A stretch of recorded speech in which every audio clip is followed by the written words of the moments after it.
All right, first thing I want to tell you, if you're logged on to the Wi-Fi, if you look on the paper, you can pull this down and look at it on your computer if you want to. You go to my website, and there's download links on the menu. Oh, you can't? Okay. Well, what I was saying is if you've got a computer or a smartphone with you, the paper that I handed out, the website, the Genealogy DNA Coach, you can go there to the download links and you can pull this down if you can't see it well enough, and you can put it on your computer and follow along. Okay. All right, like you said, my name's Robert Wells. I'm from Gaston County. I've got family ties into Cleveland County with the Hopper and Camp family, and my lines migrated into York later. But okay, and I've also got ties into Yadkin County, Surrey, Cumberland, and York, and then I left out another one on the mother's side, important, but Union County and Mecklenburg, which is Union Anson. And what I've done, I started my genealogy journey in 2010, and it was really to dispute a family story. Because my last name is Wells, my dad and uncles had always told me that their grandfather's father was really an older man named Thornburg. They didn't know his first name, they just knew his last name. I didn't believe them, so I went to disprove it. And with DNA, I was the one that was incorrect. They were right. So can everybody hear me okay? Everybody hear me all right? When you turn your head that way, we don't hear you. Oh, when I turn my head that way? Try to look straight out at us. How's that? If I turn my head that way, can you hear me? They can't hear me. Okay. Well, either way, I'm recording this right now. My wife's recording video. It'll take me probably a few days, maybe a week, and we'll have to sync the sound up. And on my website, I'll have this up there. So if you can't hear me, you can go back and watch it from home later. And I'm going to transcribe it too. Okay. I had my first DNA test in May of 2010. It was what's called a Y chromosome test, and I'll explain what that is later. Okay. Who in here has had a DNA test? What companies? Ancestry, Family Tree, okay. Any Y chromosome test? You've had one, okay. Mitochondrial, anyone had that? You had that, okay. Yeah, I'm a hypocrite. I haven't had that done either, so. But I'm gonna have it done. I'm gonna have my mother do it. But okay, who in here wants to test? You do, okay. Who in here don't want to test? Thinks it's nonsense. All right, I was hoping I'd have some of those. Okay. All right. Just a few things about why you should test. I mean, the biggest thing, it helps you break down brick walls and determine your true biological family lines. And then the current research you got, it'll help validate it. And it'll identify what's called a misattributed parentage event, which means the mother or the father, in most cases, the father is not who someone says it is. Okay. Who should you test? The first you should test is yourself. If your parents are alive, test one of them or both of them if you can. That's the best thing you can do. I'm lucky enough I've been able to do that. I don't even look at my matches anymore. I just look at them because if they don't match my parents, they don't match me. So, and then if your parents are not available, aunts, uncles, grandparents, if they're not available, your siblings. And if you don't have siblings, cousins, I'd put cousins on the bottom of the list because there are DNA coming in from people that wouldn't be related to you. But if that's all you have, that still helps. Because my wife, she's had a first cousin tested, and that does help me narrow down things to her father's side of the family. Okay. The advantages is, the first thing you want to remember with DNA is not a magic wand. I've talked to people, they think that it is. They think they can get a DNA test, and they're going to go on a website, it's going to tell them everything. That's not the way it works. It's just like another tool, like a microfilm reader. You've got to look through, find things and analyze them. DNA is the same way. And that just complements your research. And the one good thing about DNA, a lot of times, records, family Bibles, there's mistakes or even lies in them. I've got a family Bible that my great-grandmother didn't like her mother-in-law and didn't even write her name down. And she knew my great-grandfather's father was really someone else, but she put his stepfather in there anyway because she didn't want to talk about that. You know, burned courthouses and churches don't affect DNA. And it's not subjected to incorrect documents, and it's not subjected to incorrect family stories, or I'd say outright lies. Okay. I'm not going to go into too much on like the science behind DNA because it really don't. It really kind of blur the issue with what you need to do, but just simply you're inside the cell. You have a nucleus, and in that nucleus you have 23 pairs of chromosomes, and then here that's called the DNA helix, and that's where your information's stored. That has everything to do with everything down to your eye color and everything else, but where you can find your relations, and that's all we'll talk about. That I'm not going to go in real in depth, and this is just the DNA broken down what's called base pairs. And these little AT, CG, that's what they use down at the lowest level to determine what how you're related. Okay. Different types of DNA tests. You have a Y chromosome test, which is one that only men can take because women don't have a Y chromosome. And then you have the X chromosome, which men and women have that.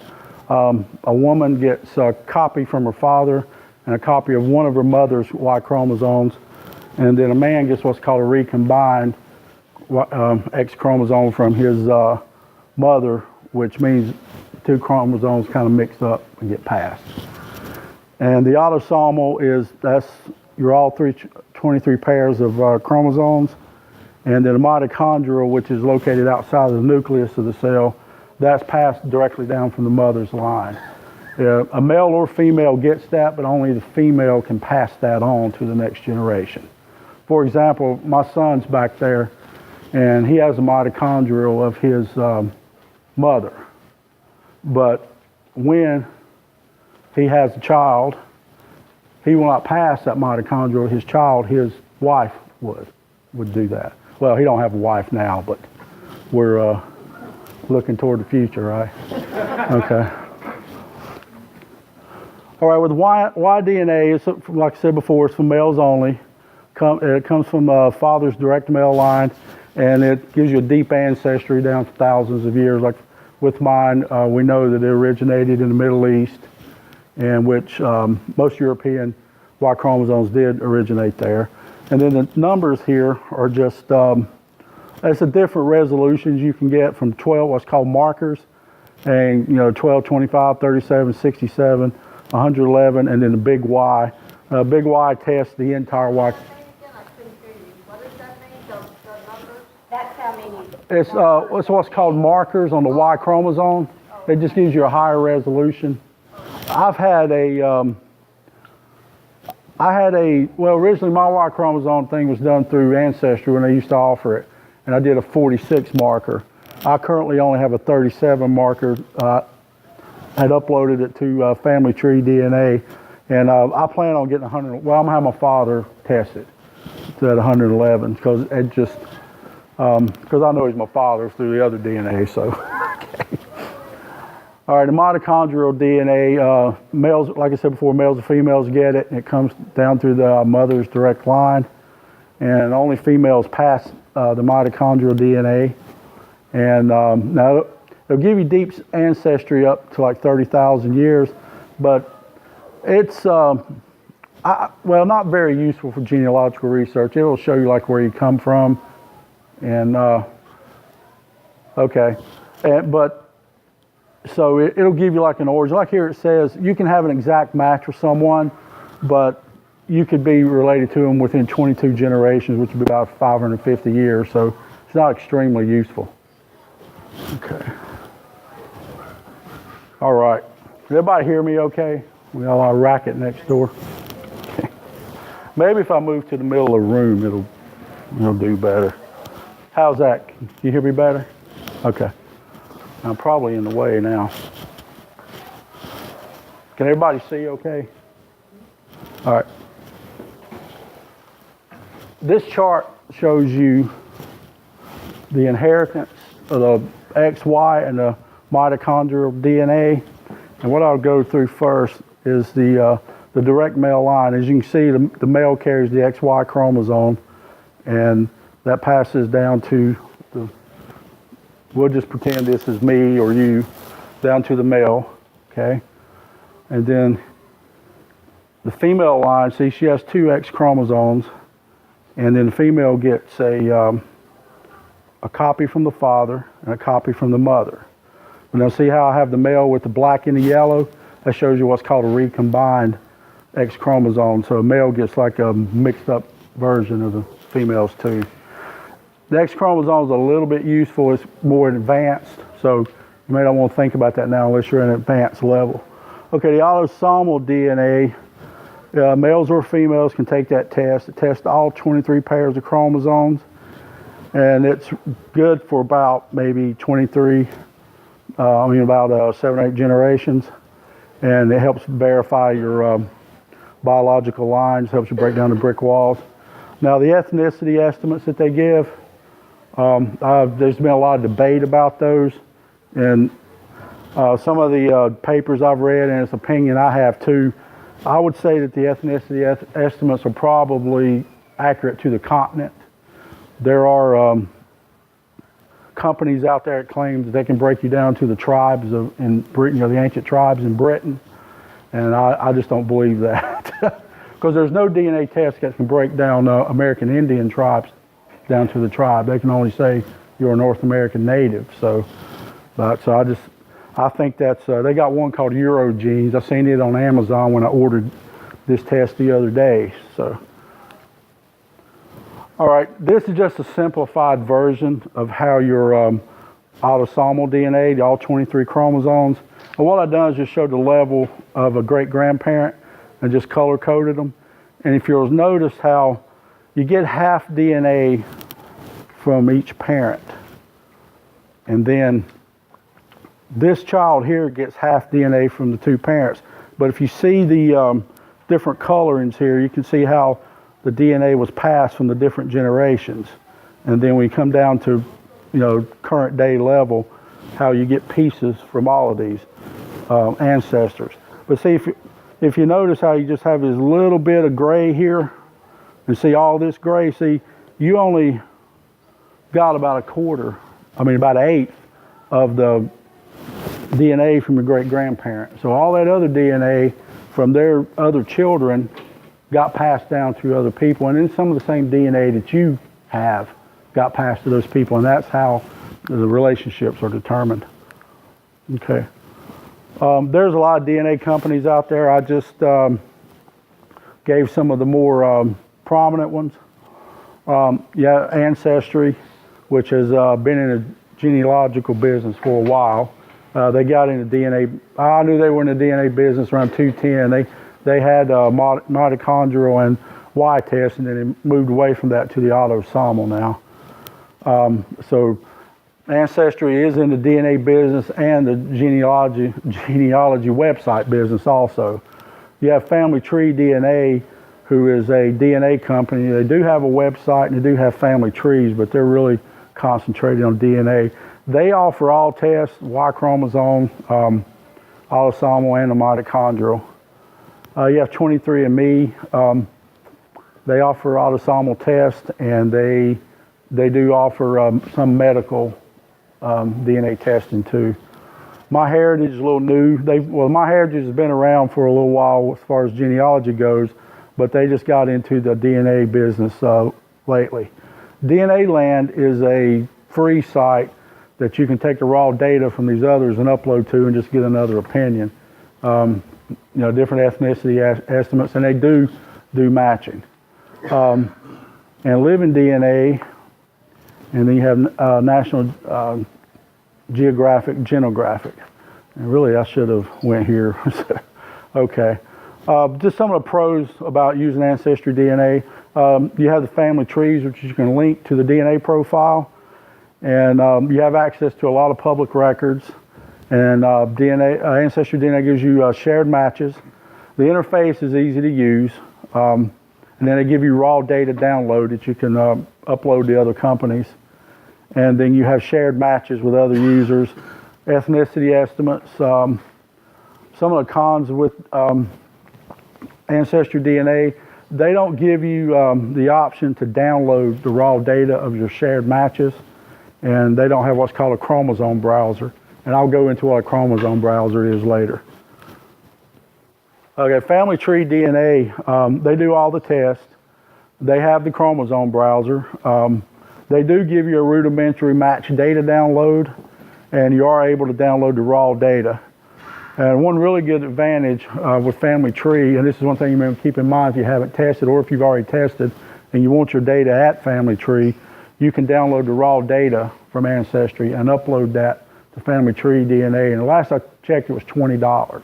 So you have a test in 2 different companies. Well, like, what's the deal with like Ancestry? You can put your stuff on, is it GEDmatch or one of those? Yeah, I'll get into that later. Okay. Yeah, that's more advanced. I'll get into some of that mine later. did that with mine from Ancestry. They just let you do that free. Yeah, it's free. Yeah.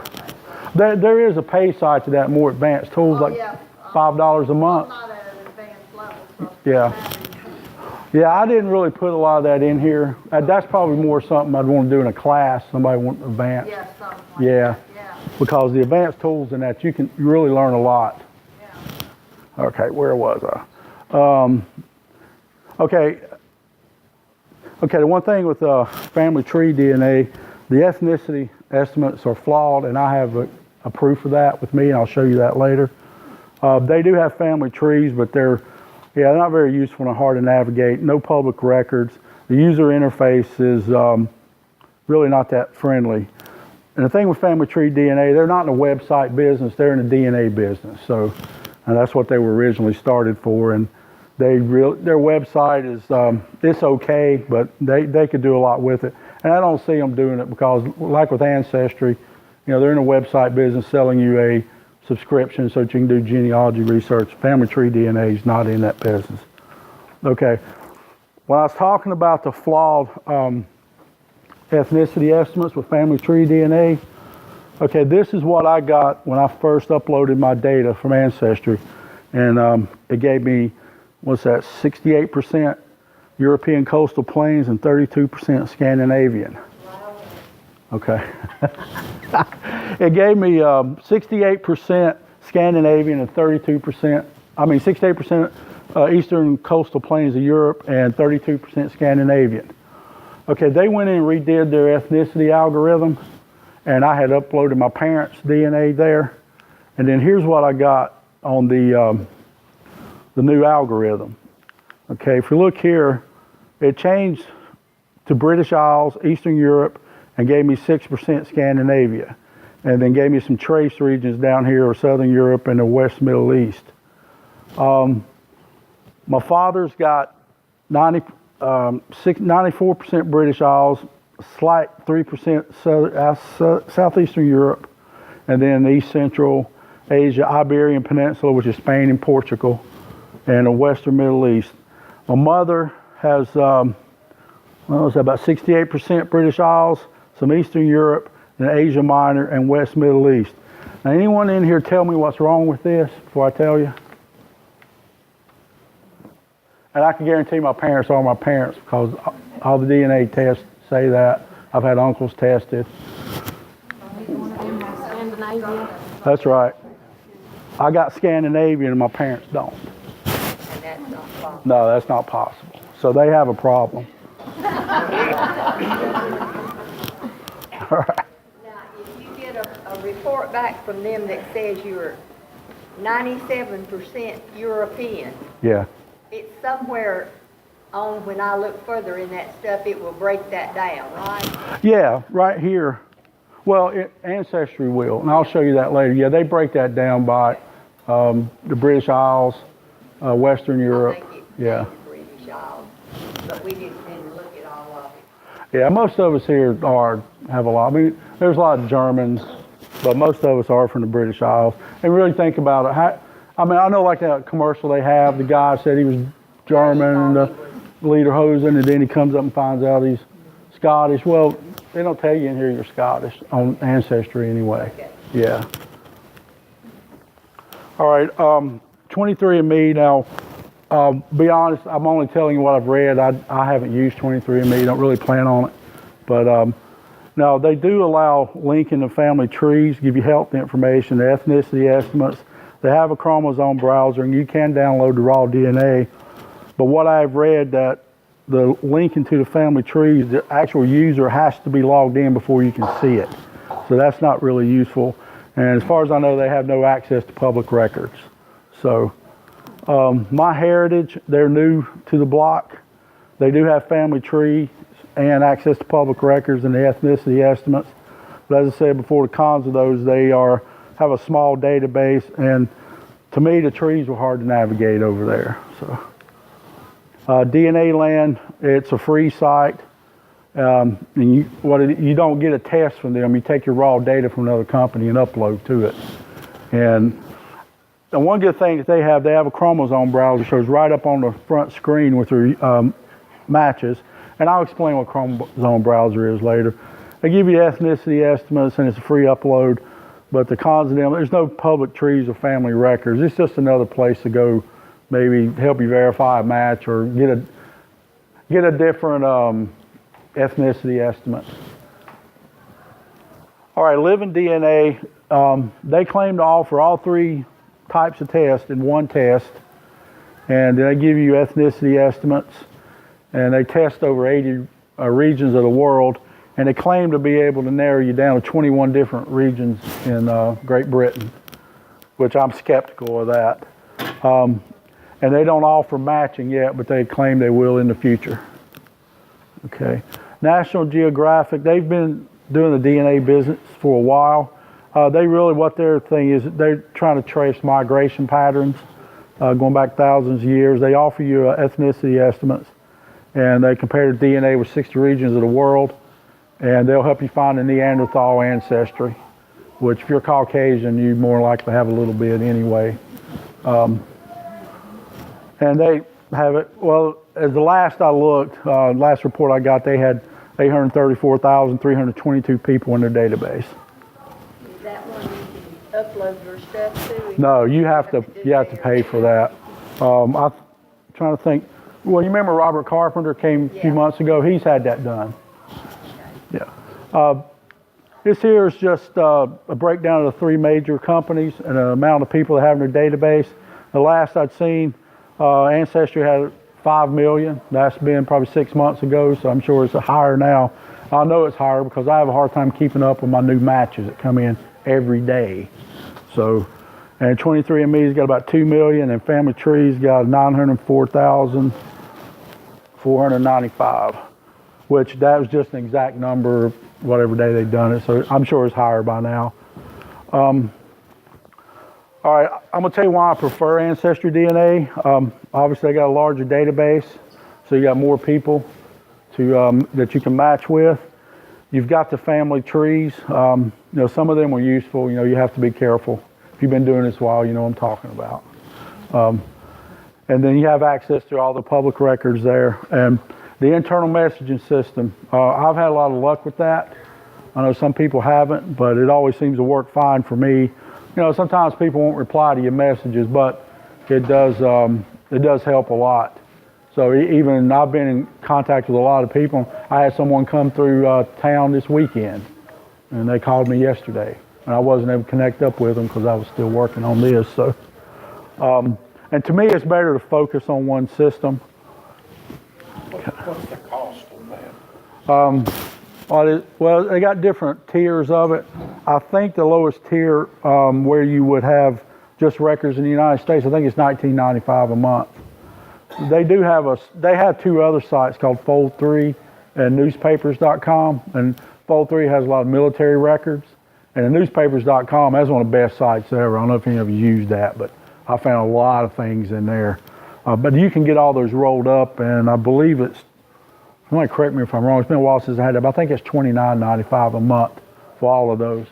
Did you get just the US Ancestry? I think he was asking about the price of the test. All the tests. Not the test, The the ongoing cost. The Yeah. subscription to Ancestry, Yeah. if you do it by year, is about 100, just Ancestry is $185.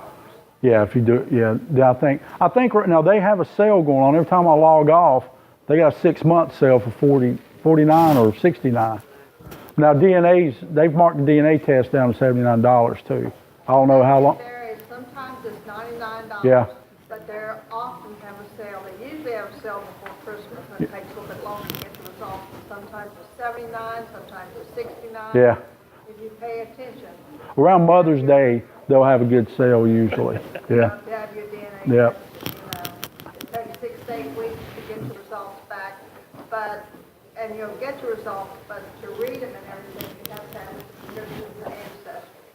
Some people have a subscription for 1 or 2 months and just read it, but to really get the use of it, you ought to. Well, you can see your matches and your ethnicity estimate without a subscription. You just can't, when you go in and look at the match, it won't show you family trees or shared matches.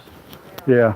Another good thing about Ancestry though is that if you mess up the test, they'll send you another kit free. Yeah. Well, I've got an example. I'll give you an example of that earlier. Yeah, she has pulled this up for me. If you get just a U.S. Discovery, 6 months cost is $99, and what's called the World Explorer, which gives you records in other parts of the world, that is $149 for 6 months, and then all access is those 3 sites and with all of the records of Ancestry, and that's $199 for 6 months. Okay. All right. I want to go over just the basics of Ancestry, and I will go to the screen later and show you these. But when you go into your matches, you have your ethnicity estimates, your genetic communities, and then you have a settings button there that you can go in, and you can share your DNA matches with someone else. I've got about 5 or 6 people that do that with me. Most of them are family members, and a couple that are not. I can go in and look at their matches just like they're mine, and you got different security levels, but I go in and make notes in their matches for them too. And then under settings, you can download the raw DNA, and then you can view the other tests. And you have something called DNA circles. Those they're useful. I don't really use them. I don't use them because I don't share. You have to share your tree publicly, and I don't share my tree, with the world anyway. I mean, I will with people that request and have a good reason for it. But the DNA circles. Yeah, now I did put up a tree for a while and took a look at those. Yeah, they can be useful. You can get the same information if you learn how to work your shared matches, and I'll show you some tricks with that later. All right. One thing with the matches, the first thing you want to know your family tree real well. Know your different family lines. Like when you see a name, hey, okay, I see that name. Like with me, Russell. They come from Yadkin County. I know the corresponding names like Wooten and Shore that go along with that, and Goff that goes with those names. So with that family line, and that helps you out a lot. And and the thing with DNA, don't make any assumptions. Just follow the DNA. Let it take you where it goes. And one little saying I picked up. This is not original. I can't remember where I found this, but if you're afraid of skeletons, don't go in the DNA closet, okay? And I'm going to show you an example of that with my second great-grandmother later. Okay. On the paper that I handed out, you have what's called Centrimorgans, and just for simplicity reasons, all that is a measurement of how much DNA you share with another individual. That's really all you need to know. I mean, there's big scientific explanations for that, and I'm not going to go into that because it's not really something you need to worry about if you're just trying to find if you're related to someone. It's a number, and I'll show you with some matchings later how those numbers help you out. But these just gives you the amount of centimorgans you'll share, and there's a range, and they do vary, and they're not 100%, and I can show you that with an uncle of mine later. But that'll give you the different relationships with a parent or an identical twin, you'll share about around that much, and then so on. And when you start getting down into second and third cousins and distant cousins, it varies a lot. Question, how much would you share with the person across the street? What do you mean? There's no relation to you. You're saying, 99%. I share 99% of DNA with you. what are the markers? I think that's what's Well, no, markers. Well, it's not really. back your slide up. Becky, did you back your slide up? Yeah. All right, you're saying down there, distant cousin, you're saying 6 to 20 Centrimorgans. Yeah. How much would you share with the person across the street who's no relation to you? Would you share some of it? In this segment, in this portion of the DNA that gets tested, Yes. you share nothing with them. But now, there's other parts of your DNA that we all share. It's like 99% the same. It's this. Well, see, originally they called this junk DNA, and they didn't think it had anything in it. And someone went and discovered that it has ancestry information in it. And this is the only part of DNA that you really need to worry about. Yeah, but yeah, like with, well, I don't know if I can say that to people in this room, because a lot of people, I'm related to a lot of people in Cleveland County. But yeah, well, I can say it with my wife. I'm not related to my wife, and I know that for a fact. All right. Yeah, I've had her DNA tested. I've had her DNA tested. Me and my father, we don't share any DNA, or my mother, we don't share any DNA. But there's something about that later, and I'll show you that.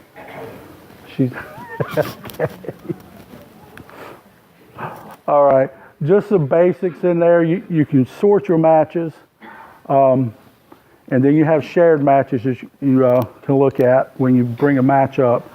And I'll show you that later. I'm just going to skim over this, and I'm going to go and show you some examples. And if you've worked with Ancestry, you've got hints. You've seen that. You got a hint tree over here, and we got a common ancestor. Well, in the DNA matches, it shows you that too. You have a button in there. It's a little blue dot. That's new matches, and that's useful too. One thing I do with that is say I look at my new matches. I go in and look at someone. I don't really have any clues, and I still want them to show up on my new match button. See, that button will go off. You can click that, and it's like you never looked at it, and that way it stays in your new matches until, maybe you find some information about them later you can put in. And then you have a star there. That's just matches you want to keep up with. You just click that star, and it'll allow you to sort by that later. Also, there's a button there if you had your mother or father tested, and what it will allow you to do, you can click on that, and it'll separate your users by match with your mother or father. The one thing with that, because when I first done it, I knew how many matches I had between my parents, but the shared matches were way off. And then what I discovered, remember the number, the Centrimorgans? What the shared matches between mother and father, if it's less than 20 Centrimorgans, it just won't show up on that list. You also have genetic communities. Ancestry has gone and taken and determined, I guess from the trees, the migration paths of people and from different parts of the country, and they will group you together with those people. That's a little bit useful. It can, you can kind of find out where, hey, my ancestor went here, but this person over here's got, they're claiming they have no connection to this family line, but I know that my great-grandfather's brother went through and he probably deposited a couple children along the way, that kind of help you with that kind of thing. And then you have a search in there. You can search by location or surname, and it also has a check mark in there where you can say similar, like a sound X, if you're familiar with that term. Like it'll just, if you, well, what that means, you put in a surname. If you check that like, it'll look for everything that sounds like that too. You don't have to be an exact spelling. That's called, well, I'm getting on my computer. It's called sound X. I didn't mean to cross over there, but. And this right here is the most critical thing on your shared matches. You are able to leave notes. Leave so many notes from here to the road if you have to, because you can go back and look at those later. Keep detailed notes. I'm not sure how many characters you can put in there, because I've got some notes that stretch that long and still hasn't told me I had too many. So just, just make notes. All right. with the working with the sorting of the matches, you can sort them by relation, date, hints, new, and starred. And what date is that's like the date the test actually showed up in your list. And then with your shared matches, you can do the same. You can sort the same way by relation, date, hint, new, and starred. And you'll see this throughout. I always say make notes, just plenty of notes. Then you can sort by hints. With your hints, if say you just got your DNA test today and you're not really sure where to look, I would recommend clicking on your hints. Say you don't have any matches in there, second cousins, first cousins, or anybody I don't know who these people are. Click your hints and go look at your shared. You got people claiming to have a shared ancestor with you, and go in and look at their tree if they make it available. See how good their research is. And, you can say, hey, yeah, okay, I believe we got a shared ancestor, and make a note of that. And then when you do that, the most critical thing, once you identify that person, especially with the hints, the shared matches, go down every one of those shared matches and just make a small note that says, hey, this person, well, I'll give you an example. My Hopper relative from over here is named Romulus Hopper, and I've got a lot of matches from him. The first person I found that matched, which is a person I've collaborated with for years, and I know that they're a match. I go in, every one of the shared matches, I put a little note, hey, this person is a shared match to, her name's Gail Minor, to Gail Minor, who is a descendant of Romulus Hopper. And then also in your shared matches, you'll see a little question mark right beside the relationship. If you click on that, there's a little box that pops up, and it'll say like 100 centimorgans across 4 DNA segments. I always do a highlight, copy, and I paste that into the notes in every note that I make. And that way, when you see your shared matches in the list, you'll see a little icon out there and you can just click on that and your note will pop up. And so you just go down your list, click on that icon, and look at your note as you're scrolling through your shared matches. Would the note be just on your page, or would it be on the shared page too? No one else can see that. Okay. That's something that's... That's your note. Yeah, but It's a public tree. oh yeah, if it's a public... Your match, see, okay, you look at your matches kind of like a tree. Those are private until you make them public. Right. Yeah. The notes that you're making. Yeah. In a public tree, can other people see your notes? Yeah. Like for example, say you want me to go look through your matches to help you out, and you gave me edit permissions, and I go in there and I make a note, you can see that too, and then I can, but no one else can. Okay, so in that case, you have to give special permission for that piece of it. Yeah, there's different, you can give people just view rights, or you can give them edit rights and then administrator rights. You don't ever want to give that because they can delete your matches if they want to. Yeah, you don't want to do that. Why would you care if somebody knew? There has to be a reason why you're saying. Why would, if you want to know, why would you not want anybody else to know? Well, I'll give you, okay. I don't care who sees mine. Yeah. That's what I'm saying. I want to share because I want other people to share with me. Yeah. And if I'm not willing to share, they're not going to share either. Well, I've got some stories in my family that my mother asked not to be told. Well, now I can understand. But now on my profile, I tell people, contact me, I'll share with you. And here's another reason I don't. I have done a lot of research and dug up a lot of records, copied them, and I got all of that in my tree. And quite frankly, I just don't want it out there for everybody to come get.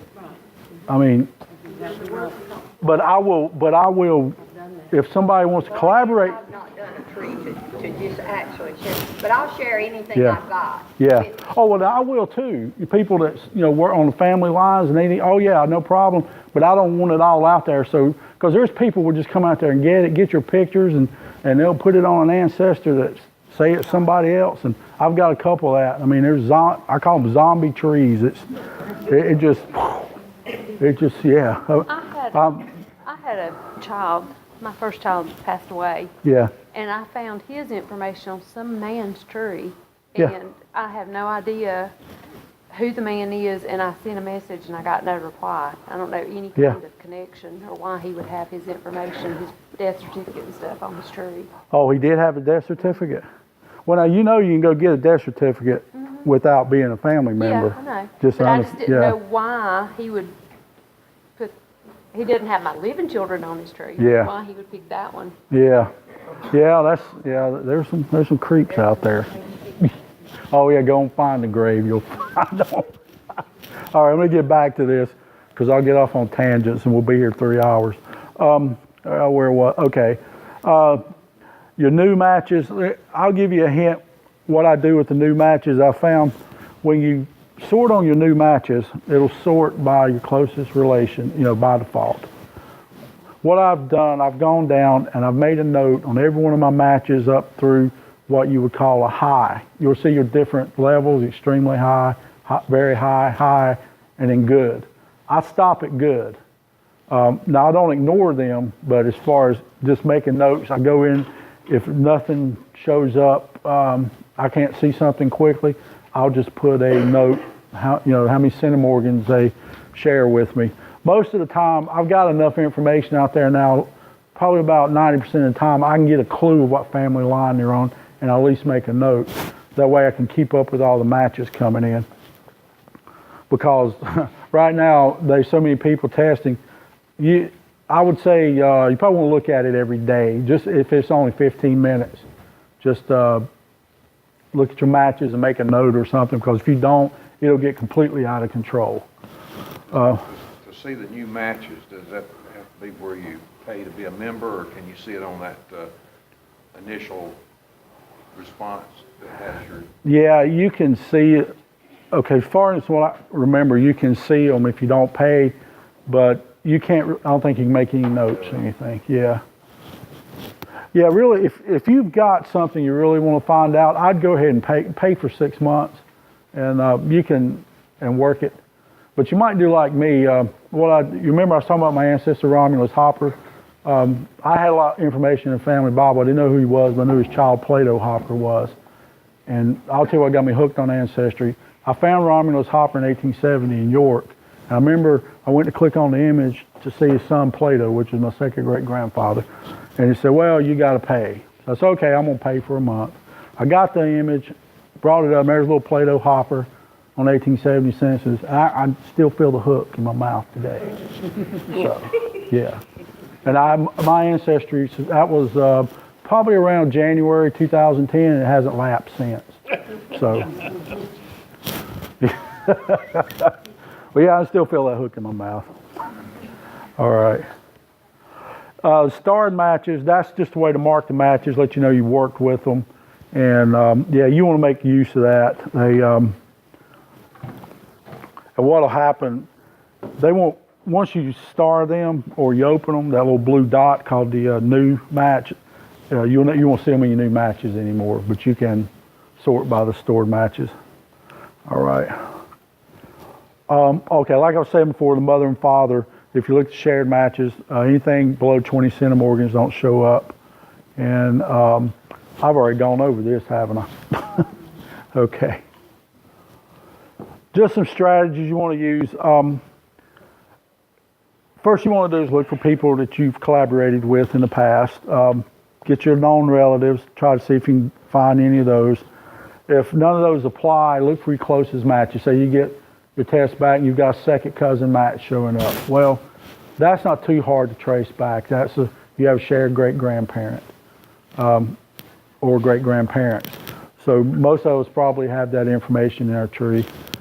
And like I said, you'll see it, make notes. Just make all the notes you can. Now here's something, this is what I call reference matches. Remember the lady I mentioned before, Gail Miner? She was someone that I had, before I ever got a DNA test, I had worked with her, and I knew she was, we had a common great-grandfather, second great-grandfather, not second great-grandmother. My second great-grandfather, Plato Hopper, had 3 wives, 23 children between the 3 of them. My family's from the first, he was from the 3rd wife. So we had that one shared ancestor. So she's just an example. I've got a lot of people like that, but when I knew who she was, and like I said, I could take her back to Plato Hopper. All my shared matches, which I had about 70 some matches, shared matches with her. First thing I did, I went in, made a note down every one of them. She's a shared match. This person is a shared match with Gail Miner, because I knew who that was. So right there, I got 75 people that I've already got some data on. So if they show up somewhere else as a shared match, well, hey, I know they're linked back to the Hopper family. So, and then, you know, the Hopper family had other families, Martin, McDowell. Y'all can correct me, say his name. It's a Cleveland County name. It's Surratt. Surratt, okay. That, you know, that family's in there. It's just kind of far back. Haven't found too many of those. But that's what I call a reference match. And then what I do too is create family groups. Example of that, my mother's family came from Union County. She's a Williams. So she's got Williams, Helms, Newell, Hargett over there. And so what I do, I kind of group those families together in those names. And if I see, because a lot of those families intermarried with each other. And I'll get people, they'll come back, they'll have matches to Williams, Helms, and Newells. And so I keep that, and I also have what's called a Yadkin County group. My second great grandparents came down here around 1906 from Yadkin County. And so I got all those names, but see, everybody was there at Yadkin and Surrey, going far, you know, probably back to the late 1700s. So you had different names, and I kind of grouped those together. And if I see, especially there, like the name Shore and Goff and Wooten, they were Quakers, so intermarried all over the place. And well, my second great grandparents were second cousins too, so if that tells you anything. All right, and the family groups. And also too, and I'll show you, when I get to some examples, look for matches with spouses, and I'll show you an example of that when I get into some of the things I found on my family tree, what I mean by that, because that really helps you too. Okay. All right, here comes the good part. And what I discovered, I've discovered some good things, crazy things too, but well, like I was telling when we started out with my true male line, with the being Thornburg and not Wells, I'll go into that. Proved my second great grandmother had a child by her sister's husband. I proved my great uncle, which when I say great uncle, I mean my great grandfather's brother. I call my grandfather's brother granduncle. So William Thornburg, he fathered a child while he was running from the law. And I proved the last name of my third great grandmother, and also proved my Uncle Donald's related to my wife. And we have shared young ancestry out of Catawba County, and I'll show you how they were related. She's not related to me, my dad, my Uncle Paul, or Uncle David, but she shares DNA with my Uncle Donald. Now, while he was hiding from the law, Yeah. is that his wife's child or somebody else's? Oh no, his wife conceived a child while he was running from the law. So the reason is that I was in doubt whether he was the father. So, but I got a DNA match with one of my uncles a few weeks ago and answered that question. Okay, this is my great grandfather Wells. His mother was Mary Camp. He was born in Yorkville at the time. How did he get the name Thornburg to Wells? I'll show you that. Must be a good one. This family's great. I wrote a paper on these guys. I'll put it on my website. I wrote a story for the Gaston Lincoln Genealogical Society. Now they were in Cleveland County too, but I can't get off on a tangent on them because we could be here for 3 hours and still not cover them. So, yeah, right.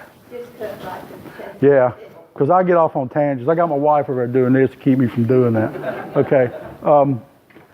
His mother was Mary Camp. Now, I do not know when he was first born if he used the name Thornburg or Camp. I don't have a record for that. But he take a name from the Wellses over here in Cleveland County, over by the battlefield.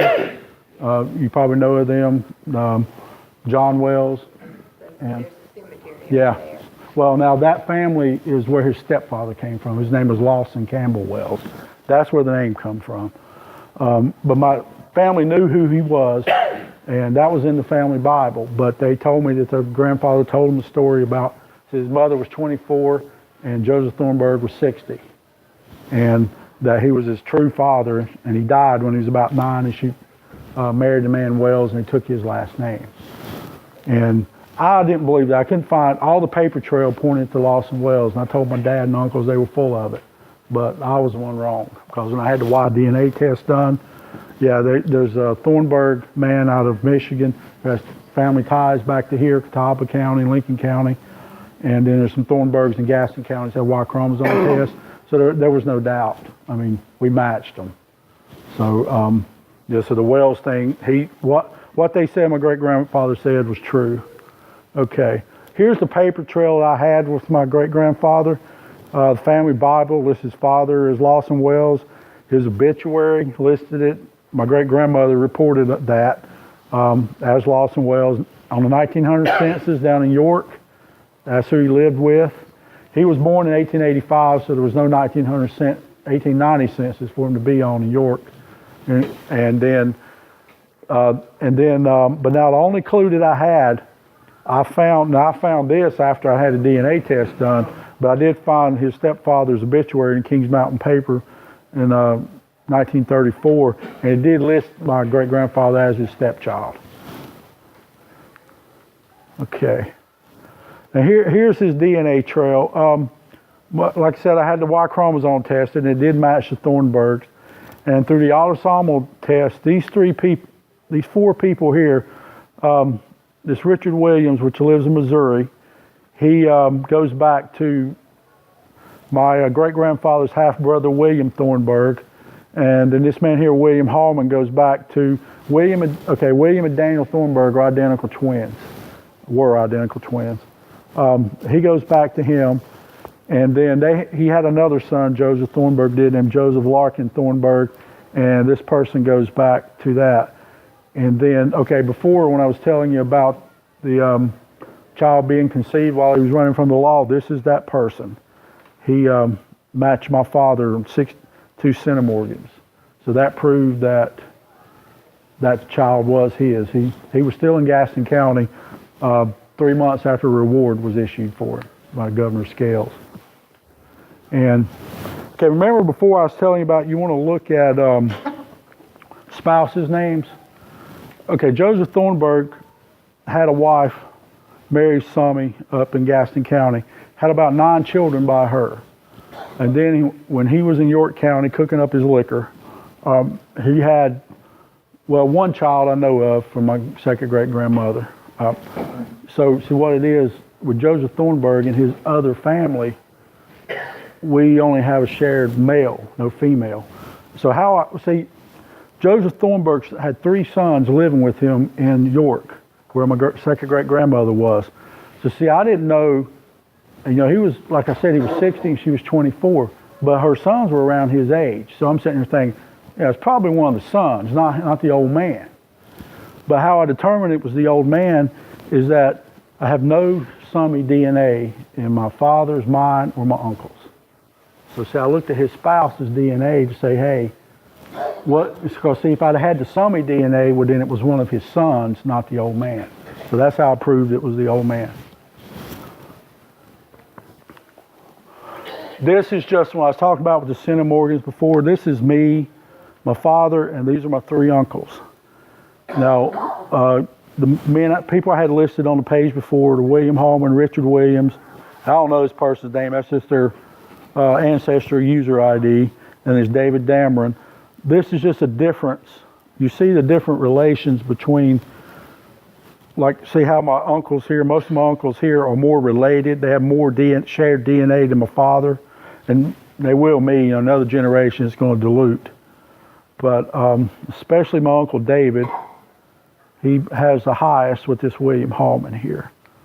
But that's what you will run into. You'll see, like if you have multiple family members, and you'll see in some other slides where there's some cases where my dad don't match some of these people and match my uncles and vice versa.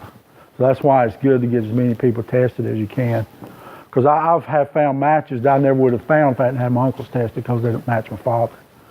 And if they don't match my father, they're not going to match me. Okay. Here's my second great grandmother, Mary Camp, which was the partner of Joseph Thornburg. And also, too, I had a problem with her. I'm not sure who her father was, and the reason is that the records that her father was killed in 1862 at the Battle of Gaines Mill, Virginia. And so her records show she was born 1865, 1866. So I thought maybe she was a child born out of wedlock and wasn't really a camp. But I did prove that she was a camp, and I'll show you that. And also to show you too how she had a child by her sister's husband. Okay. Here's her paper trail. Like I said before, her father was killed in 1862 at the Battle of Gaines Mill. Her death certificate reports her birth year is 1865. 1870 census reports is 1862, which she would have only been about 8 years old when the census was taken. And usually in most cases, that's more accurate, but we won't get into that. And as you can see, as it goes down, she continues to get a little younger.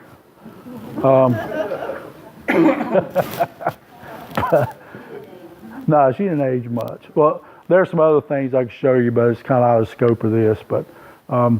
But yeah, so all of this information I had here, I had a lot of question whether she was a camp or not. And then here are matches going back to, and some of you probably recognize these names, Abner Camp Sr. and Joseph Camp. These are the different users and the numbers that match with them. Now this person here also matches on my mother's side, and that's why I highlighted that, because about 14.8 of that, and those numbers don't quite add up either, but they're close, but actually belongs to my mother's side. That's why my number's higher there than my father's. Because when I seen that, I said, wait a minute, this is not right. So I had to go to my mother's side, and I was able to find that person did match my mother at that many Centrimorgans. But see, another example I was telling you about, see this person here, don't match my father. So if I had, well, it don't match me. So if I hadn't had my father tested, I never would have known about this person.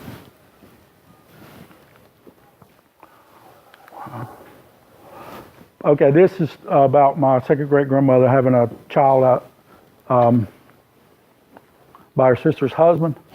Okay, her descendants live down in Rock Hill, and it's 2 ladies and a man. They've had their DNA tested, and they contacted me. They'd been told the same story about Thornburg. Josephine Wells, my great-grandfather's older sister. They had the same story about the Thornburg man.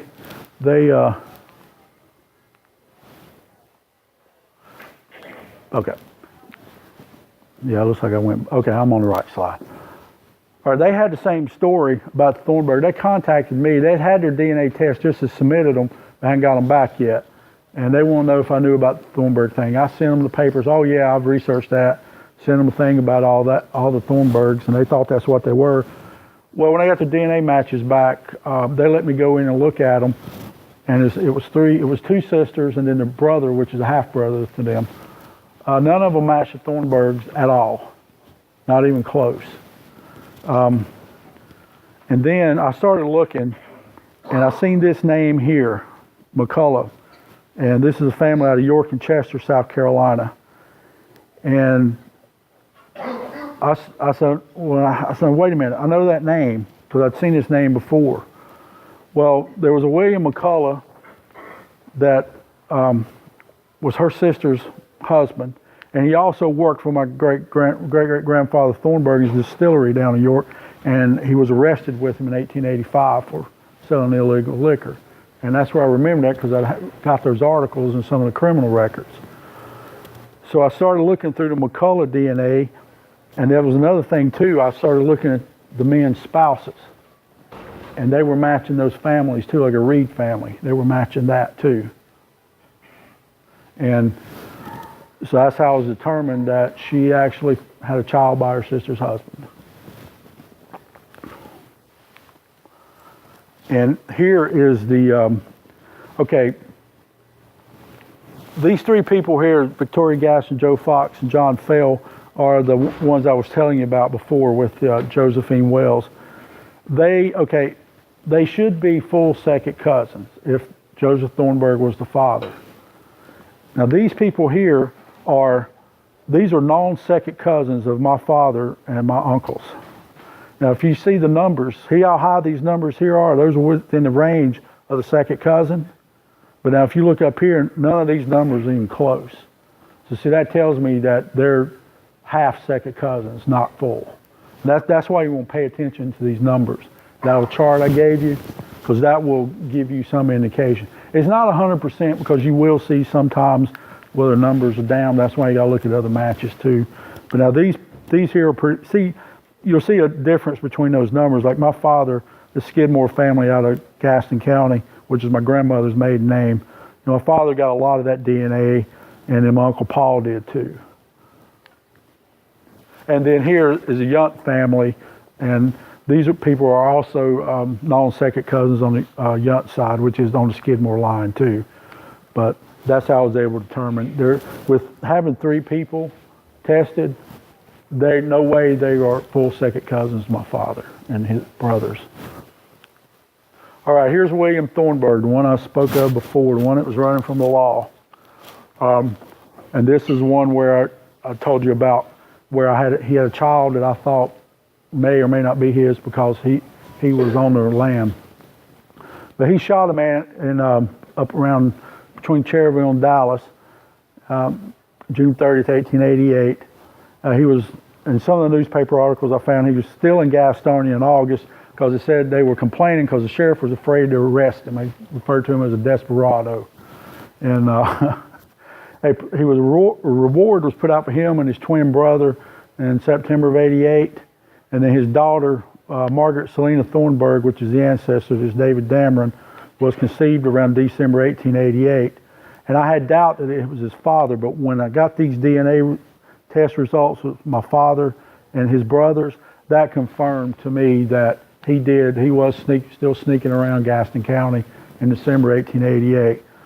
But a person, if you remember, Richard Williams in Missouri, this is his great-grandfather. And he told, there's a story that he relayed to me, I don't have any records, but he said he knows that him and his brother were in Missouri for a while selling horses and mules. And then around 1894, they went into Montana, out on the western part in the Bitterroot Valley, there between the mountain ranges.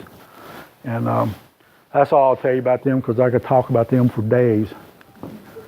All right, my second great-grandmother, there was third great-grandmother. It had always been a big debate in Gaston County whether her last name was Jenkins or Summit. I got arguments with people. They tell me, well, I knew her last name was Jenkins, and that's the way it is what I was told one time. And I don't take that. But her name was Martha Elizabeth Summit. The Joseph Thornburg, she was his mother. And there's not much of a paper trail for her. I did find a will, because this name, all right, I'm getting ahead of myself. Okay. This name here, Dronberger, which that was a name that also referred to the Thornburgs in the early 1800s, German pronunciation. There was just a lot, the names were different based on what people heard and wrote down. But had a lot of DNA matches going back to the Samet family, which is the original name. And the DNA evidence I proved was the person that owned the find and grave record, and you probably dealt with that before. So now it's hard to get people to change names, and they act like that's their little kingdom, you know. You probably dealt with that. But I was able to convince the lady to change the last name. She argued with me for about a year, but I compiled all this information, sent it to her, and she agreed with me. So, but up near the prison in Dallas, there's an old cemetery there. It's the Jenkins Family Cemetery. And I don't know if you can see this, but you can see that David Thornburg, Martha Thornburg, where they buried. And there's a lot of Jenkins here. And that's where people thought that was her last name because she's buried in Jenkins Cemetery. They wouldn't let her be buried there, family. And that's the way it is like what I was told. So, okay. And this is just another example using the Centrimorgan numbers. These are people that go back to the Martha Summit or Samet's father, Johannes Samet. Not the correct German pronunciation, I'm just saying it like it looks. But these are people that go back to him And that's the numbers. So with that, we was able to prove that she was really a Summit, not a Jenkins. And here's another example, like I was telling you, why it's good to get other people tested. See this person here, don't match my father, so it wouldn't match me. So if I hadn't had my uncles tested, I wouldn't know about this person. Okay. All right, my wife didn't want me to do this. My Uncle Donald matches my wife. Just a backstory on that. My great-grandmother, Sally Yunt, was from Catawba County. And then my wife's grandmother, Lucille Yunt, her family was also from Catawba County. And both lines do have this name. I'm not sure how you pronounce that, Weisenhunt, the way it looks. Wisnant, okay. Okay, well, that's like a name spelled G-O-U-G-H. I said Ghoul, and up in Yadkin County, they correct me, no, it's Goff, like cough, like, yeah. So, okay, the common ancestor, Hans George Yunt, me and my wife have a shared seventh great grandfather, but we share no DNA, or she shares none with my father, or my Uncle David, or Uncle Paul. But my Uncle Donald, here's my wife, she shares 15.2 Centrimorgans with my Uncle Donald. So that proves to me that we do have a shared Yunt ancestor, but you know, it's going a long way back. So I'm not going to tell you what my uncle said, but well, my Uncle Donald didn't. We lost him in July, but okay. All right. They're just tall out. Yeah. Well, at least it's we're near the end. I was hoping it didn't start up at first, but this is some more advanced stuff, and I've got to go to the computer to show you some of this. But I'll just go out there. The test ID, match ID trick. That's kind of something I come up with, and I'll show you how to use that. Gedmatch.com is a website where you take your raw DNA and you can do some more advanced tools. And I'll just show you an overview of that because that's something you could really talk about. You could offer a week-long class on that. So a triangulation is where you would take, like you or your father, or DNA test, and you find like 2 or 3 other people, and you line up, there's a way you line up the chromosomes and see where you're matched. But it's like if you know what triangulating a radio signal is, you gotta have at least 3 people to triangulate that to those chromosomes. This DNA GEDmatch GEDcom is a company you can go to, and it costs you $5 a month. But they will go out, you download a small program, and it goes out and scrapes your ancestry tree and pulls down your match data. Now, when you run it, you want to do it before you go to bed and let it run all night, because it'll take about all night to run. And the Chrome Ancestry DNA Helper does the same thing when it works. Either one of these tools, the DNA GEDcom works okay.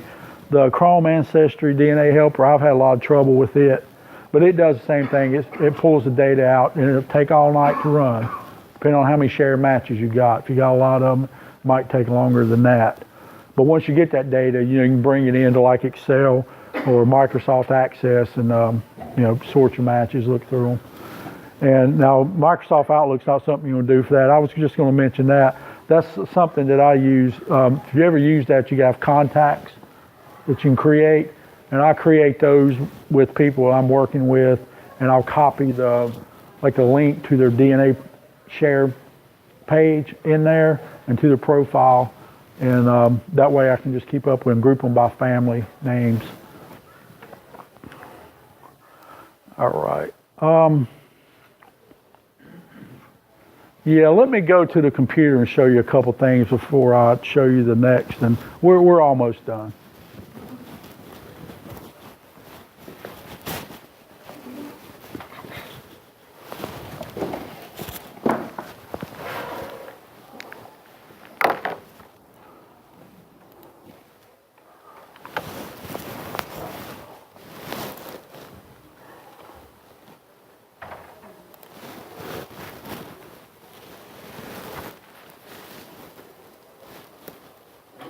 Okay, first thing I want to show you, when I was talking about the test ID, match ID trick. When I got my uncles tested and my father, I knew I had to share young ancestry, so I wanted to see if my wife matched any of us. So I figured if she did, she'd be way down the list of shared matches, because it's and if you've worked with those, sometimes it's just hard to look through all of them and try to find what you're looking for. Sometimes that search thing with the surnames doesn't work so good. But here's something you can do if you know the two different people you're looking for. So, okay, here's my wife's. Okay, you go into the person and you find their DNA matches. And then what you want to do is just go in, and if you look up here, you see where it says test and this big string of numbers through here. That is the test ID, and that's unique through Ancestry system. Okay, I'm on my wife, Cassandra Jean Lowe. This is her test ID. This will uniquely identify her. I'm sorry, I can't quite see it. It's got Ancestry. It says ancestry.com/DNA/test, and then that right there, that big long string of numbers. That's okay. I'm on my wife's profile. That's her test ID. That's a unique identifier for her under the Ancestry DNA system. Okay. Well, you can go here and right click and copy this. Okay, now I want to go see, I'm just going to do my Uncle Donald because I know she matches him, but I did the same thing for my father and his two other brothers. So I'm going to go back here, and then I'm going to get my Uncle Donald's test. Okay. And then y'all go in and look at his matches. So if I go here, I just bring up the first one, his brother. Okay, if you go here, if you scroll over, see, okay, here it says match. Okay, that's, if you go here and I plug this number in with the match ID of my wife,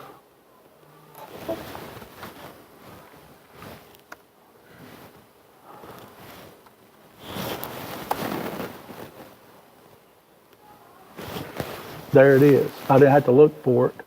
And if we go there, I can see, that was the screen I showed you before. That's a quick way to, if you know the two different people, but you can't find them in your list, that's a quick way to go see if they're related to each other. It's kind of tedious, but it works. It's quicker than sitting there for an hour digging through those matches.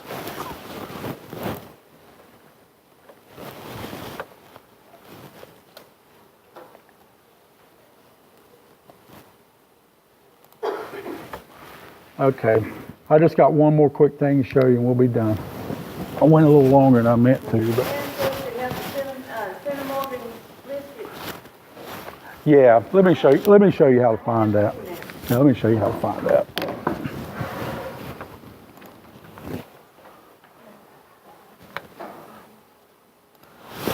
Yeah, what you do when you go into your matches and you just bring a person up, it doesn't matter who it is because it's the same thing for all of them.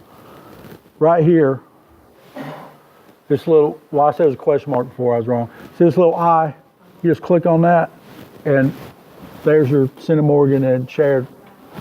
And what you can do, you just go here and highlight that, right click on it, copy, and then you got it. And see, that's what I've done here.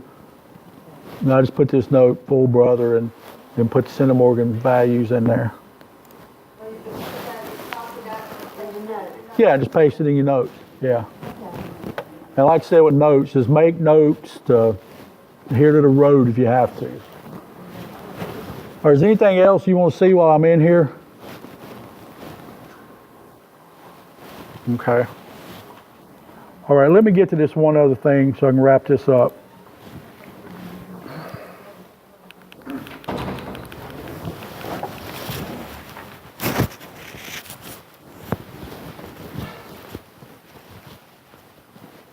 All right, this is on my father's side, and my mother's side have shared Martin ancestry going back to the early 1700s. And I'm going to show you just an analysis I did of that to show you how I was able to determine that, okay? There's a person in South Carolina named David DuBose that matched with me and my mother. And here's his family line here, James Martin to the Glenn family, coming down to him, to William McLean. You may recognize that name, McLean Funeral Home in Gastonia. So that's his family line. And then here, this is my mother.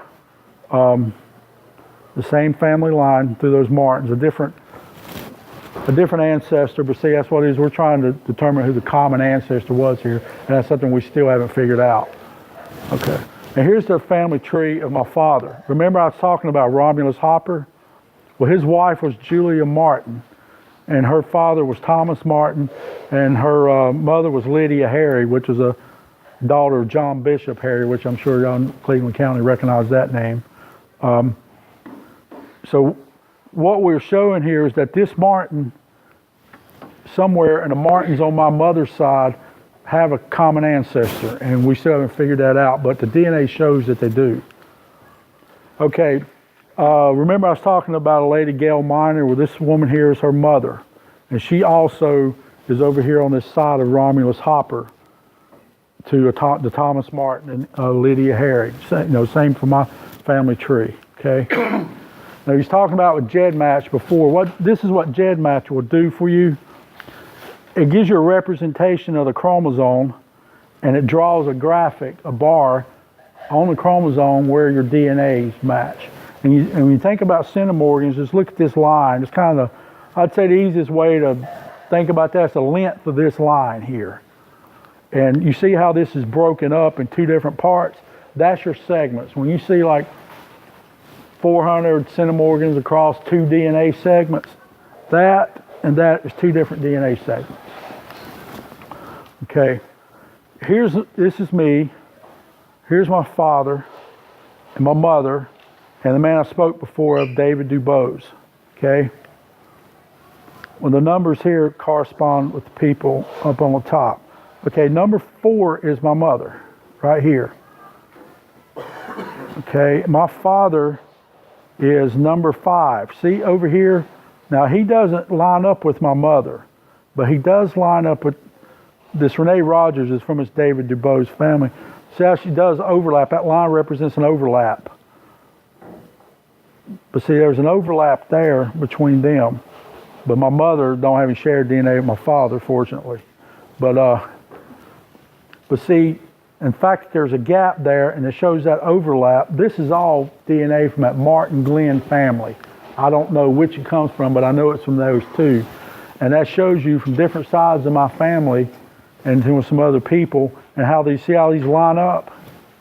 We know that we have a common Martin ancestor. We just haven't figured it out yet. We do know there was a man, Samuel Martin, that lived to be nearly 100 years old, that fought in the Battle of Kings Mountain. And we think that's who it is because he's the oldest male of the whole family.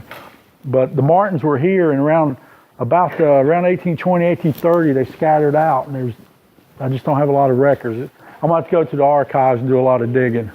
Down. Yeah. The ones that were down toward Earl. Yeah, well, this is, Them are in Mississippi, Yeah. because I got a 16-year-old that wrote and asked me about. yeah, well, these were all in Gaston, Lincoln County, the ones I'm talking about. So, all right. And also, too, I was talking before with the X chromosome. And this, okay, also, this is some shared DNA that my mother has with this lady, Brenda Baheeler. And that's on the X chromosome. And this is just kind of an advanced thing you would do. I'm trying to look at how the X chromosome comes down from that family. And see, it shows that, see, this lady's related to me on my father's side, but she's also related to my mother through this Martin Glenn line, and they share X chromosome data. So, but that's a kind of an advanced topic, and it's hairy to do that, so, but it can be useful in some situations. All right, well, that's the end of it. And this is my contact information right here, my email. and that's my website. You can, like I said before, you can go to my website and get this presentation. And I've recorded this, and I'm going to put it together, and I'll have it up. And in the future, here pretty soon, I'm going to be putting up a lot of tutorials too, and some videos. I've got the video channel, so it's in process. So, all right, thank you. Hope you enjoyed it.